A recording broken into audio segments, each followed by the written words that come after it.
மற்றவர்களை கவர்ந்து பேச எளிய முறையில் 100 வழிமுறைகள். மற்றவர்களை கவர்ந்து பேசுவது என்பது அதிகமாக பேசுவதோ. கடினமான வார்த்தைகளை பயன்படுத்துவதோ அல்ல. நாம் பேசும் விதம், கேட்கும் விதம், பிறரின் உணர்வுகளை மதிக்கும் விதம் ஆகியவைதான் நம்முடைய தொடர்பு திறனை நிர்ணயிக்கின்றன. நல்ல உரையாடல் என்பது இரண்டு நபர்களுக்கிடையே கருத்துகளை பரிமாறிக் கொள்வதோடு மட்டுமல்லாமல். நம்பிக்கை, மரியாதை, புரிதல் ஆகியவற்றையும் உருவாக்குகிறது. ஒருவரை கவர்ந்து பேசுவதற்கு முதலில் அவரை மனிதராக மதிக்க வேண்டும். அவருடைய கருத்து நமக்கு பிடிக்காமல் இருந்தாலும். அவருடைய அனுபவத்தையும் உணர்வுகளையும் மதிக்க கற்றுக்கொள்ள வேண்டும்.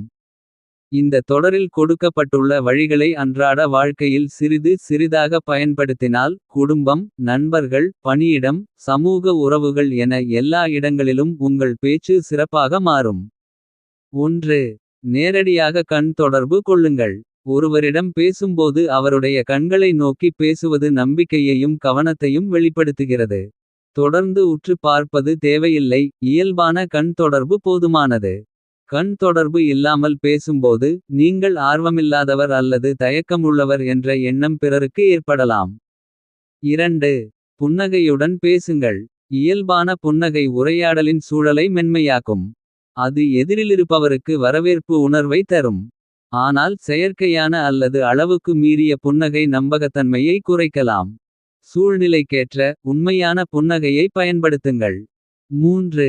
ஆர்வத்துடன் கேளுங்கள்.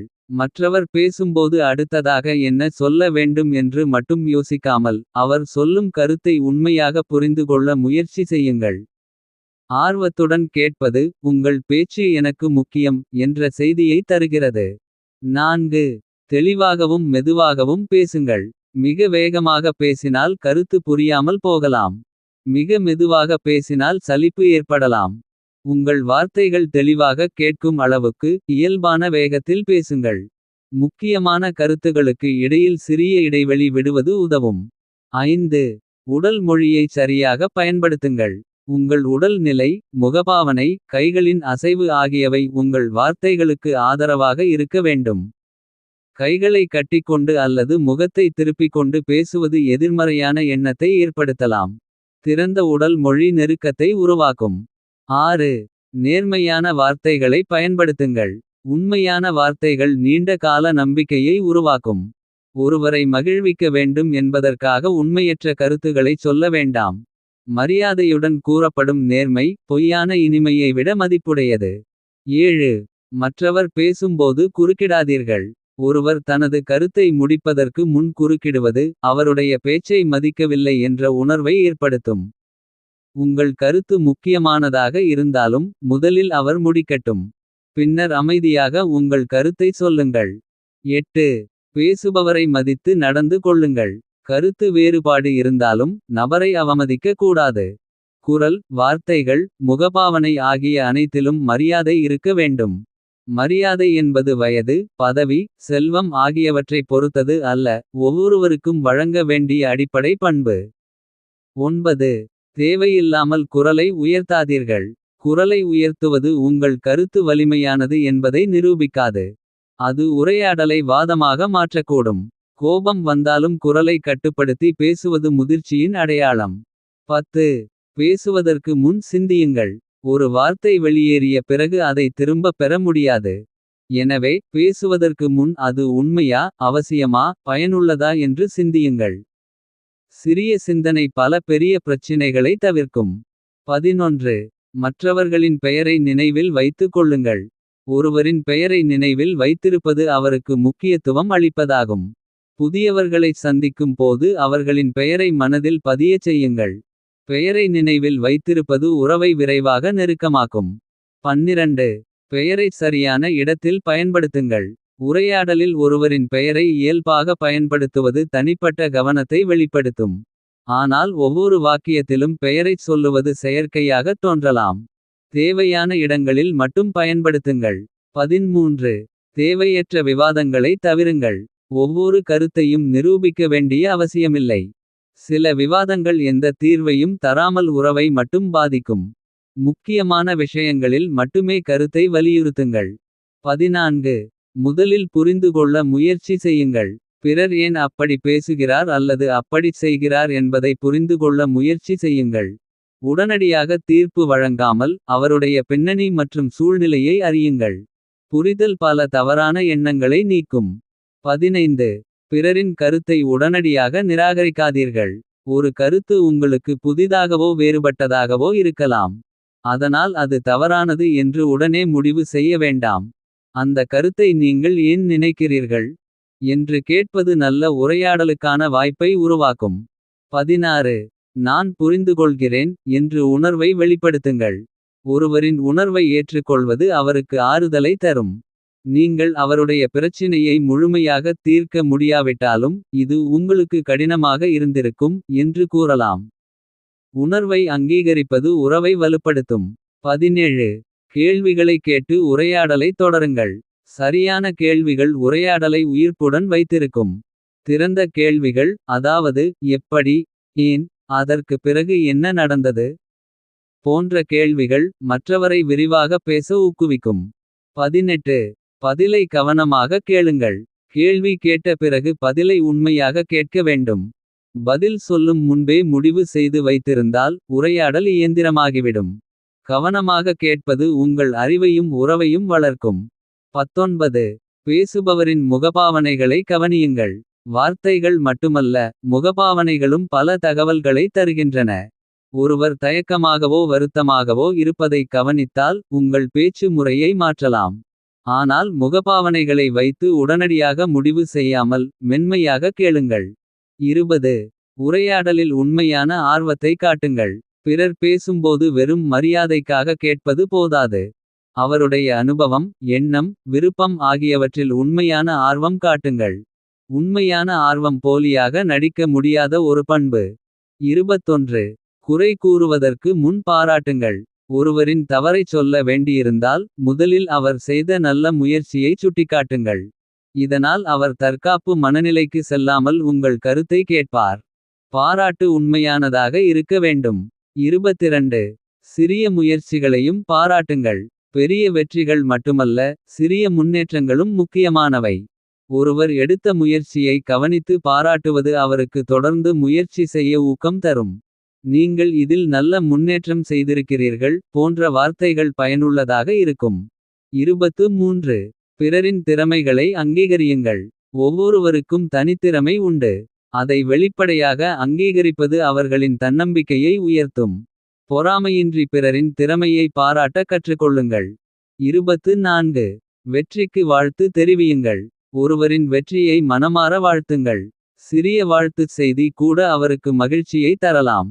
வாழ்த்து தெரிவிக்கும் போது ஒப்பீடு அல்லது மறைமுக விமர்சனத்தை சேர்க்காதீர்கள். 25. நன்றி சொல்லும் பழக்கத்தை வளர்த்து கொள்ளுங்கள். நன்றி என்பது சிறிய வார்த்தையாக இருந்தாலும் அதன் தாக்கம் பெரியது. ஒருவர் செய்த உதவியை இயல்பாக எடுத்துக்கொள்ளாமல் நன்றி தெரிவியுங்கள். நன்றி சொல்லும் பழக்கம் உறவுகளில் வெப்பத்தை உருவாக்கும். 26. மன்னிப்பு கேட்க தயங்காதீர்கள். தவறு செய்தபோது மன்னிப்பு கேட்பது பலவீனம் அல்ல. அது உங்கள் பொறுப்புணர்வையும் முதிர்ச்சியையும் காட்டுகிறது. காரணங்களை சொல்லி தப்பிக்காமல் உண்மையாக மன்னிப்பு கேளுங்கள். 27. தவறை ஒப்புக்கொள்ளும் தைரியம் கொள்ளுங்கள். எல்லாவற்றையும் தெரிந்தவர் போல நடிப்பது நம்பிக்கையை குறைக்கும். தவறு செய்திருந்தால் அதை ஒப்புக்கொண்டு திருத்த முயற்சி செய்யுங்கள். தவறை ஒப்புக்கொள்வது வளர்ச்சிக்கான முதல் படி.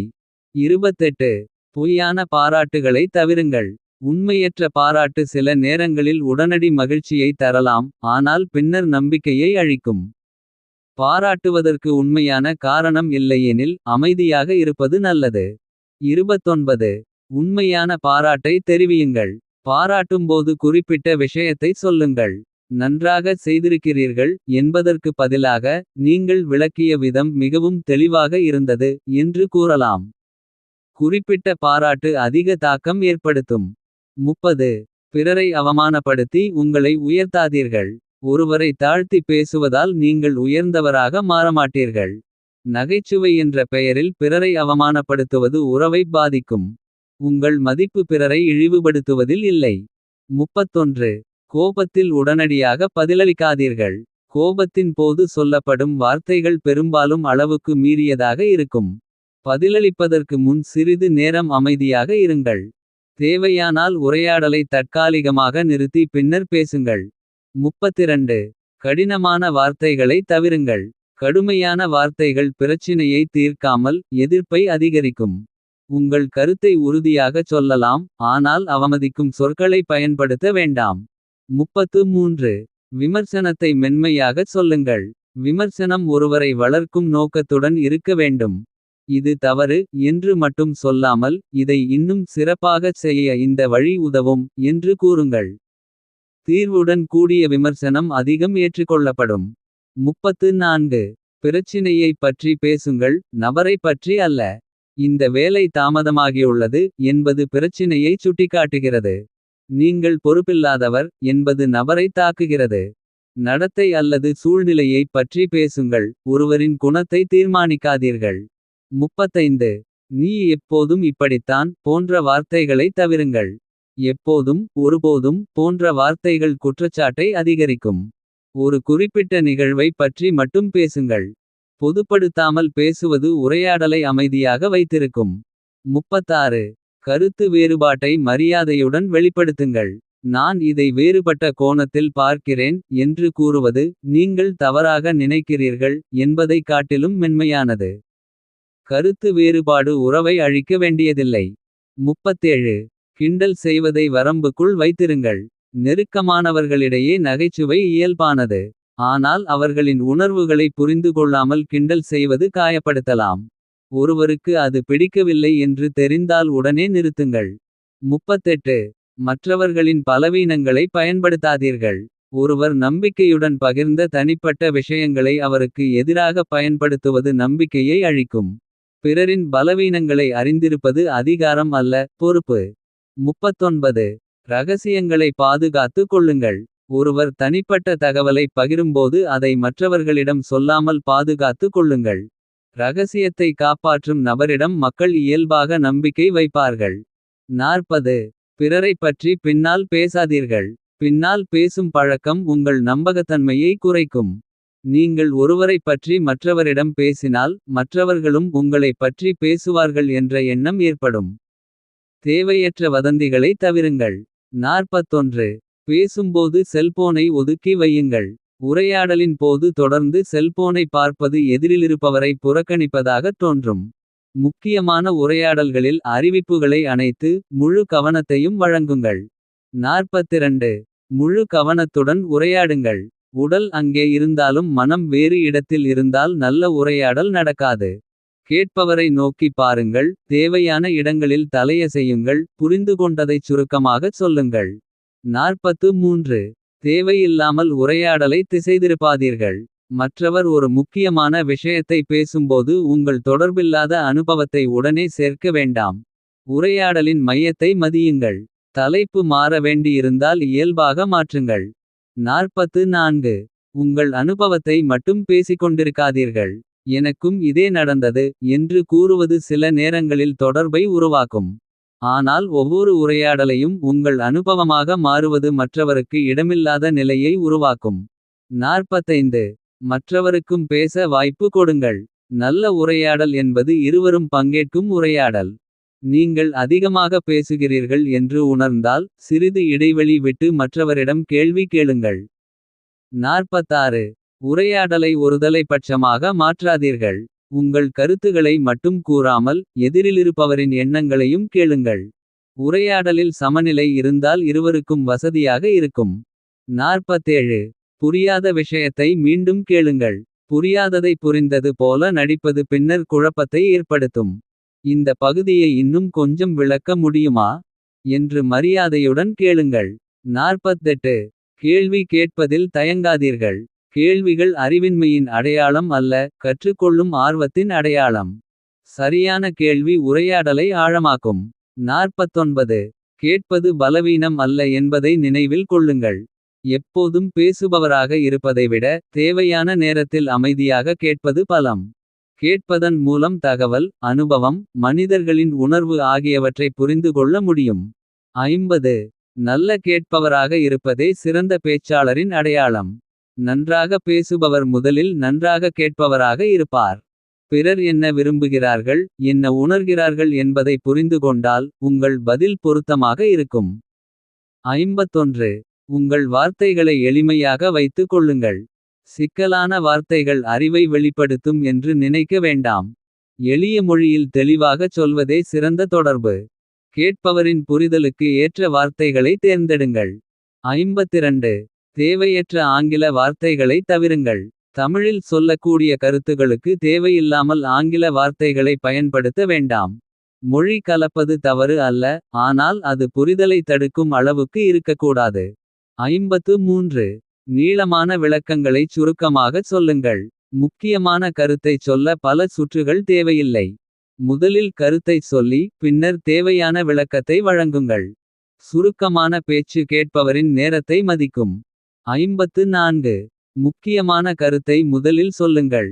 நீண்ட முன்னுரைக்குப் பிறகு கருத்தைச் சொல்லாமல் முதலில் முக்கியமான தகவலை தெரிவியுங்கள். பின்னர் காரணங்கள், உதாரணங்கள், விவரங்களைச் சேர்க்கலாம். 55. உதாரணங்களுடன் விளக்குங்கள். சில கருத்துகள் நேரடியாக புரியாமல் இருக்கலாம். அன்றாட வாழ்க்கை உதாரணங்களை பயன்படுத்தினால் கருத்து எளிதாக புரியும். உதாரணம் கேட்பவரின் அனுபவத்துடன் தொடர்புடையதாக இருக்கட்டும். 56. கதைகளின் மூலம் கருத்தை சொல்லுங்கள்.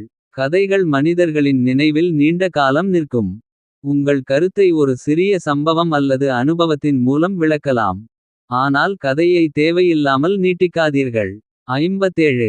ஒரே கருத்தை மீண்டும் மீண்டும் கூறாதீர்கள். முக்கியத்துவம் காட்டுவதற்காக ஒரே கருத்தை தொடர்ந்து கூறுவது சலிப்பை ஏற்படுத்தும். ஒருமுறை தெளிவாகச் சொல்லி தேவையானால் வேறு உதாரணம் மூலம் விளக்குங்கள். 58. பேசும் வேகத்தை சூழ்நிலைக்கேற்ப மாற்றுங்கள். உற்சாகமான நிகழ்வில் வேகம் சற்றே அதிகமாக இருக்கலாம். முக்கியமான அல்லது உணர்ச்சிகரமான விஷயங்களில் மெதுவாக பேசுவது நல்லது. ஒரே வேகத்தில் பேசாமல் சூழ்நிலையை உணருங்கள். 59. முக்கியமான இடங்களில் சிறிய இடைவெளி விடுங்கள். இடைவெளி கேட்பவருக்கு சிந்திக்க நேரம் தரும். முக்கியமான கருத்துக்கு முன்பும் பின்னும் சிறிய இடைவெளி விட்டால் அதன் தாக்கம் அதிகரிக்கும். 60. வார்த்தைகளுக்கு ஏற்ற குரல் ஏற்றத்தாழ்வை பயன்படுத்துங்கள். ஒரே சுருதியில் பேசினால் உரையாடல் சலிப்பாக இருக்கும். மகிழ்ச்சி, கவலை, ஆச்சரியம், தீவிரம் போன்ற உணர்வுகளுக்கு ஏற்ற குரல் மாற்றம் இயல்பாக இருக்க வேண்டும். 61. பேசும்போது நேர்மறையான அணுகுமுறையை பின்பற்றுங்கள். எல்லா பிரச்சினைகளிலும் நல்ல பக்கத்தை தேடுங்கள். நேர்மறை அணுகுமுறை என்பது பிரச்சினைகளை மறுப்பது அல்ல, அவற்றை சமாளிக்க முடியும் என்ற நம்பிக்கையுடன் அணுகுவது. 62. பிரச்சினையுடன் தீர்வையும் பேசுங்கள். குறை கூறுவது எளிது, தீர்வு முன்வைப்பது பயனுள்ளது. ஒரு பிரச்சினையை சுட்டிக்காட்டும்போது இதற்கு நாம் என்ன செய்யலாம் என்று கேளுங்கள். 63. முடியாது என்பதற்கு முன் வழியை தேடுங்கள். சில நேரங்களில் உடனடியாக முடியாது என்று தோன்றலாம். ஆனால் மாற்று வழிகள் இருக்கிறதா என்று முதலில் பாருங்கள். முடியாத நிலை இருந்தாலும் காரணத்தையும் சாத்தியமான மாற்றையும் விளக்குங்கள். 64. மற்றவர்களை ஊக்கப்படுத்தும் வார்த்தைகளை பயன்படுத்துங்கள். நீங்கள் முயற்சி செய்தால் முடியும், உங்கள் முன்னேற்றம் தெரிகிறது போன்ற வார்த்தைகள் தன்னம்பிக்கையை வளர்க்கும். ஊக்கம் உண்மையானதாகவும் சூழ்நிலைக்கேற்றதாகவும் இருக்க வேண்டும். 65. நம்பிக்கையை உருவாக்கும் வகையில் பேசுங்கள். நம்பிக்கை தரும் பேச்சு வெறும் இனிமையான வார்த்தைகளால் உருவாகாது. உண்மை, தெளிவு, பொறுப்பு ஆகியவற்றுடன் பேசும்போது மக்கள் உங்களை நம்பத் தொடங்குவார்கள். 66. பயமுறுத்தும் மொழியை தவிருங்கள். அச்சுறுத்தல் மூலம் கிடைக்கும் ஒத்துழைப்பு நீடிக்காது. உங்கள் கருத்தை விளக்கி அதன் விளைவுகளை அமைதியாகச் சொல்லுங்கள். பயத்தை உருவாக்காமல் பொறுப்புணர்வை உருவாக்குங்கள். 67. தேவையற்ற எதிர்மறை செய்திகளை பகிராதீர்கள். ஒவ்வொரு எதிர்மறை செய்தியையும் பகிர்வது மன அழுத்தத்தை அதிகரிக்கும். தகவல் உண்மையா, அவசியமா, பயனுள்ளதா என்பதைச் சிந்தித்து பின்னர் பகிருங்கள். 68. மற்றவரின் நம்பிக்கையை உடைக்காதீர்கள்.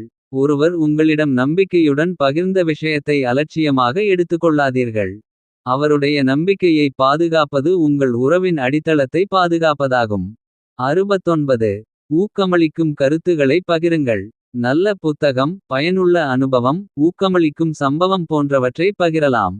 ஆனால் அறிவுரை வழங்கும் போக்கில் அல்லாமல் உங்கள் அனுபவமாக பகிருங்கள். 70. உங்கள் வார்த்தைகளால் நம்பிக்கையை உருவாக்குங்கள். ஒருவரின் மனதில் நான் தனியாக இல்லை என்ற உணர்வை உருவாக்கும் பேச்சு மிகவும் சக்திவாய்ந்தது. ஆதரவு தேவைப்படும் நேரத்தில் தீர்ப்பளிக்காமல் அருகில் இருப்பதை வெளிப்படுத்துங்கள். 71. சூழ்நிலையை புரிந்து கொண்டு பேசுங்கள். ஒரே வார்த்தை வெவ்வேறு சூழ்நிலைகளில் வெவ்வேறு தாக்கத்தை ஏற்படுத்தலாம். இடம், நேரம், நபர், மனநிலை ஆகியவற்றை கவனித்து பேசுங்கள். 72. எல்லோரிடமும் ஒரே பாணியில் பேச வேண்டாம். ஒவ்வொருவரின் புரிதல், அனுபவம், விருப்பம் வேறுபடும். குழந்தையிடம் பேசும் விதமும் பணியிடத்தில் பேசும் விதமும் ஒன்றாக இருக்க வேண்டியதில்லை. 73. வயதுக்கு ஏற்ற வார்த்தைகளை தேர்ந்தெடுங்கள். குழந்தைகளிடம் எளிய மொழியில் பேசுங்கள். பெரியவர்களிடம் மரியாதையுடனும் தெளிவுடனும் பேசுங்கள். வயதை காரணமாக கொண்டு யாரையும் இக்கிறாதீர்கள். 74. இதத்திற்கு ஏற்ற மொழியை பயன்படுத்துங்கள். குடும்ப உரையாடல், அலுவலக கூட்டம், பொது நிகழ்ச்சி, நண்பர்களின் சந்திப்பு ஆகியவற்றில் மொழி மற்றும் குரல் மாறுபட வேண்டும். பொருத்தமான பாணி உங்கள் நாகரிகத்தை வெளிப்படுத்தும். 75. நகைச்சுவைக்கு சரியான நேரத்தை தேர்ந்தெடுங்கள். நகைச்சுவை உறவை நெருக்கமாக்கலாம், தவறான நேரத்தில் அது காயப்படுத்தலாம். துக்கம், கோபம், தீவிரமான விவாதம் போன்ற நேரங்களில் நகைச்சுவையை தவிர்ப்பது நல்லது. 76. மற்றவரின் மனநிலையை புரிந்து பேசுங்கள். ஒருவர் சோர்வாகவோ கவலையாகவோ இருந்தால் நீண்ட விவாதத்தை தொடங்க வேண்டாம். முதலில் அவருடைய நிலையை கவனியுங்கள். சில நேரங்களில் அமைதியாக அருகில் இருப்பதே சிறந்த பேச்சாகும். 77. துக்கத்தில் இருப்பவரிடம் தேவையற்ற அறிவுரை வழங்காதீர்கள். துக்கத்தில் இருக்கும் நபருக்கு உடனடியாக தீர்வு தேவையில்லை. முதலில் புரிதலும் ஆதரவும் தேவை. நான் உங்களுடன் இருக்கிறேன் என்ற எளிய வார்த்தை பல அறிவுரைகளை விட ஆறுதலாக இருக்கும். 78. கோபமாக இருப்பவரிடம் அமைதியாக பேசுங்கள். ஒருவர் கோபமாக இருக்கும்போது அதே குரலில் பதிலளித்தால் நிலைமை மோசமாகும். அமைதியான குரல், குறுகிய வாக்கியங்கள், பொறுமையான அணுகுமுறை ஆகியவை சூழ்நிலையை தணிக்க உதவும். 79. மகிழ்ச்சியான தருணத்தில் மகிழ்ச்சியை பகிருங்கள். மற்றவர் மகிழ்ச்சியாக இருக்கும்போது அவருடைய மகிழ்ச்சியை குறைத்து மதிப்பிடாதீர்கள். மனமார வாழ்த்தி அந்த மகிழ்ச்சியில் பங்கேற்குங்கள். 80. முக்கியமான விஷயங்களை தனிப்பட்ட முறையில் பேசுங்கள். ஒருவரை திருத்த வேண்டியிருந்தால் மற்றவர்களின் முன்னிலையில் பேசாதீர்கள். தனிப்பட்ட உரையாடல் அவருடைய மரியாதையையும் உங்கள் உறவையும் காப்பாற்றும். 81. உங்கள் வாக்குறுதிகளை காப்பாற்றுங்கள். நீங்கள் கூறியதைச் செய்வது நம்பிக்கையின் அடிப்படை. செய்ய முடியாத வாக்குறுதிகளை அளிக்காதீர்கள். சூழ்நிலை மாறினால் முன்கூட்டியே தெரிவியுங்கள். 82. சொன்னதைச் செயலிலும் காட்டுங்கள். வார்த்தைகள் மட்டும் போதாது. நீங்கள் மரியாதையைப் பற்றி பேசினால் உங்கள் செயலிலும் அதை வெளிப்படுத்துங்கள். செயலுடன் இணைந்த பேச்சு மட்டுமே நம்பகமானதாக இருக்கும். 83. வார்த்தைக்கும் செயலுக்கும் இடையில் முரண்பாடு இருக்காதபடி பார்த்து கொள்ளுங்கள். ஒருவரிடம் நேரத்தை மதிக்கச் சொல்லிவிட்டு நீங்களே தொடர்ந்து தாமதிக்க கூடாது. உங்கள் நடத்தை உங்கள் பேச்சுக்கு ஆதரவாக இருக்க வேண்டும். 84. நம்பிக்கையை உருவாக்க நேரம் எடுத்து கொள்ளுங்கள். நம்பிக்கை ஒரே நாளில் உருவாகாது. தொடர்ந்து நேர்மை, பொறுப்பு, மரியாதை ஆகியவற்றை காட்டும்போது அது மெதுவாக வளர்கிறது. அவசரமாக நெருக்கத்தை திணிக்க வேண்டாம். 85. ஒருவரின் நம்பிக்கையை ஒரே வார்த்தையால் அழிக்காதீர்கள்.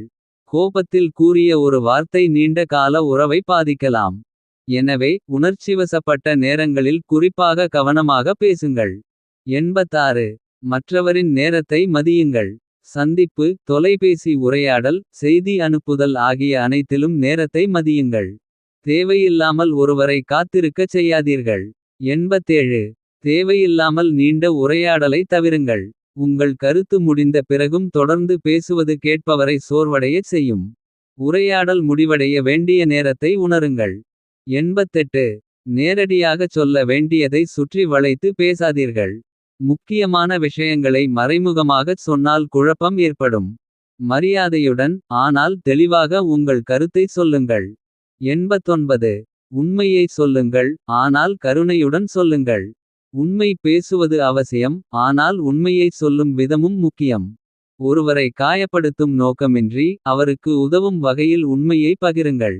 90. உங்கள் வார்த்தைகளுக்கு பொறுப்பேற்றுக் கொள்ளுங்கள். நீங்கள் சொன்ன வார்த்தைகள் பிறருக்கு ஏற்படுத்திய தாக்கத்தை புரிந்து கொள்ளுங்கள். தவறாக புரிந்து கொள்ளப்பட்டிருந்தால் விளக்குங்கள். காயப்படுத்தியிருந்தால் மன்னிப்பு கேளுங்கள். 91. பேசுவதற்கு முன் இது அவசியமா என்று சிந்தியுங்கள். ஒவ்வொரு எண்ணத்தையும் வெளிப்படுத்த வேண்டிய அவசியமில்லை. உங்கள் பேச்சு பயனுள்ளதா அல்லது வெறும் எதிர்வினையா என்பதை சிந்தியுங்கள். 92. இதை எப்படி சொன்னால் நன்றாக இருக்கும் என்று யோசியுங்கள். ஒரே கருத்தை பல விதமாகச் சொல்லலாம். கடுமையாகச் சொல்லலாம், கருணையுடன் சொல்லலாம். உங்கள் நோக்கம் நிறைவேறும் வகையில் சரியான வார்த்தைகளை தேர்ந்தெடுங்கள். 93. கேட்பவரின் இடத்தில் உங்களை வைத்து பாருங்கள். நீங்கள் அந்த வார்த்தைகளை கேட்டால் எப்படி உணர்வீர்கள் என்று சிந்தியுங்கள். இந்த பழக்கம் தேவையற்ற காயப்படுத்தும் பேச்சை தவிர்க்க உதவும். 94. பிறரின் உணர்வுகளை மதியுங்கள். உங்கள் நோக்கம் நல்லதாக இருந்தாலும் உங்கள் வார்த்தைகள் பிறருக்கு வேதனை அளிக்கலாம். அவர்களின் உணர்வுகளை சிறுமைப்படுத்தாமல் புரிந்துகொள்ள முயற்சி செய்யுங்கள். 95. சிறிய உரையாடல்களையும் மதிப்புடன் அணுகுங்கள். வணக்கம், நன்றி, நலமா என்று கேட்பது போன்ற சிறிய உரையாடல்கள் உறவுகளை பராமரிக்க உதவும். ஒவ்வொரு உரையாடலும் பெரிய விவாதமாக இருக்க வேண்டியதில்லை. 96. அனைவரிடமும் ஒரே மரியாதையுடன் நடந்து கொள்ளுங்கள். பதவி அல்லது செல்வம் உள்ளவர்களிடம் மட்டும் மரியாதையாக நடந்து கொள்ளாதீர்கள். உங்களுக்கு உதவ முடியாதவர்களிடமும் அதே மனிதநேயத்துடன் பேசுங்கள். 97. உங்களுக்கு தெரியாததை தெரியவில்லை என்று சொல்லுங்கள். எல்லாவற்றையும் தெரிந்தவர் போல நடிப்பது நம்பிக்கையை குறைக்கும். தெரியாததை ஒப்புக்கொண்டு கற்றுக்கொள்ள தயாராக இருப்பது உண்மையான அறிவின் அடையாளம். 98. கற்றுக்கொள்ளும் மனப்பான்மையுடன் இருங்கள். ஒவ்வொரு உரையாடலும் ஒரு கற்றல் வாய்ப்பு. வயது, பதவி, அனுபவம் எதுவாக இருந்தாலும் பிறரிடமிருந்து கற்றுக்கொள்ளும் மனப்பான்மையை வளர்த்து கொள்ளுங்கள். 99. உங்கள் பேச்சால் ஒருவரின் நாளை சிறப்பாக்க முயற்சி செய்யுங்கள். ஒரு நல்ல வார்த்தை, ஒரு உண்மையான பாராட்டு, ஒரு அன்பான விசாரிப்பு ஆகியவை ஒருவரின் மனநிலையை மாற்றக்கூடும். உங்கள் பேச்சு பிறருக்கு சுமையாக இல்லாமல் ஆதரவாக இருக்கட்டும். 100. நன்றாக பேசுவதைக் காட்டிலும் நன்றாக புரிந்துகொள்வதையே முதன்மையாக கொள்ளுங்கள். நல்ல பேச்சின் இறுதி நோக்கம் நம்முடைய கருத்தை மட்டும் வெளிப்படுத்துவது அல்ல, எதிரிலிருப்பவரை உண்மையாக புரிந்துகொள்வதும் ஆகும். நாம் பேசும் வார்த்தைகள் தெளிவாக இருக்க வேண்டும். அதே நேரத்தில் பிறர் சொல்லும் வார்த்தைகளுக்கு பின்னால் இருக்கும் உணர்வுகளையும் கவனிக்க வேண்டும். ஒருவரை கவர்ந்து பேசுவதற்கான மிகச் சிறந்த வழி அவரை வெல்ல முயற்சி செய்வது அல்ல, அவரை மதித்து கவனமாக கேட்டு உண்மையாக புரிந்துகொள்வது. பேச்சு திறன் என்பது ஒரே நாளில் உருவாகும் திறமை அல்ல. தினசரி உரையாடல்களில் சிறிய மாற்றங்களைச் செய்து தவறுகளிலிருந்து கற்றுக்கொண்டு தொடர்ந்து பயிற்சி செய்தால் அது இயல்பான பண்பாக மாறும். நல்ல வார்த்தைகள் உறவுகளை உருவாக்கும். நல்ல கேட்பது நம்பிக்கையை உருவாக்கும்.